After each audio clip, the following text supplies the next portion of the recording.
ഈശോമിശിഹായ്ക്ക് സ്തുതിയായിരിക്കട്ടെ. 37 സങ്കീർത്തനം 5 തിരുവചനം.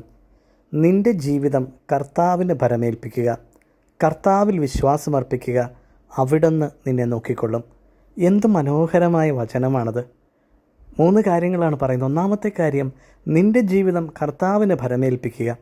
അതിലെ വേദനകളും സങ്കടങ്ങളും സന്തോഷങ്ങളും കുറവുകളും നിറവുകളും നിൻ്റെ ജീവിതത്തിൽ എന്തൊക്കെയുണ്ടോ അതെല്ലാം ജീവിതം മുഴുവൻ നിൻ്റെ ദൈവത്തിൽ നീ ഭരമേൽപ്പിക്കുക. കർത്താവിന് കൊടുക്കുക. കർത്താവിനോട് പറയുക, കർത്താവേ, എൻ്റെ ജീവിതം മുഴുവൻ ഞാനിത് നിനക്ക് തരുന്നു. നീ എൻ്റെ ജീവിതത്തെ നോക്കിക്കോണേ, നയിക്കണേ, പരിപാലിക്കണേ. രണ്ടാമത് ഈ വചനം പറയുന്നത് കർത്താവിൽ വിശ്വാസം അർപ്പിക്കുക. നിൻ്റെ ജീവിതം നീ കർത്താവിന് കൊടുക്കണമെങ്കിൽ, കർത്താവിന് ഭരമേൽപ്പിക്കണമെങ്കിൽ ദൈവത്തിൽ അത്രത്തോളം വിശ്വാസം നിനക്കുണ്ടാവണം. നിൻ്റെ ദൈവം നിന്നെ ഒരിക്കലും തളരാനോ തകരാനോ അനുവദിക്കില്ല എന്ന വലിയ വിശ്വാസം.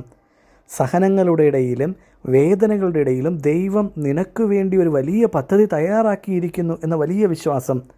പെറ്റമ്മ മറന്നാലും ഞാൻ നിന്നെ മറക്കില്ല എന്ന് പറഞ്ഞ ദൈവം നിന്നെ നെഞ്ചോട് ചേർത്ത് പിടിക്കും, നിൻ്റെ വലതുകരം പിടിച്ച് നിന്നെ മുന്നോട്ട് നയിക്കും എന്ന വലിയ വിശ്വാസം നമുക്കുണ്ടാവണം.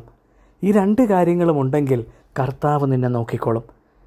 എന്ത് വലിയ കാര്യമാണത്. ദൈവം നിന്നെ നോക്കിക്കോളും, കർത്താവ് നിന്നെ നോക്കിക്കോളും. കർത്താവിൽ വിശ്വാസം അർപ്പിച്ചാൽ മതി, കർത്താവിൽ നിൻ്റെ ജീവിതം പരമേൽപ്പിച്ചാൽ മതി.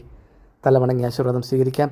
പിതാവായ ദൈവത്തിൻ്റെ സ്നേഹവും ഏകജാതൻ്റെ കൃപയും പരിശുദ്ധാത്മാവിൻ്റെ സംസർഗവും ആവാസവും ഇന്നും എപ്പോഴും നിങ്ങളോടൊപ്പവും, നിങ്ങളുടെ എല്ലാ നിയോഗങ്ങളോടൊപ്പവും, നിങ്ങളുടെ കുടുംബത്തിലെ ഓരോ വ്യക്തികളോടൊപ്പവും ഇപ്പോഴും എന്നേക്കും ഉണ്ടായിരിക്കട്ടെ.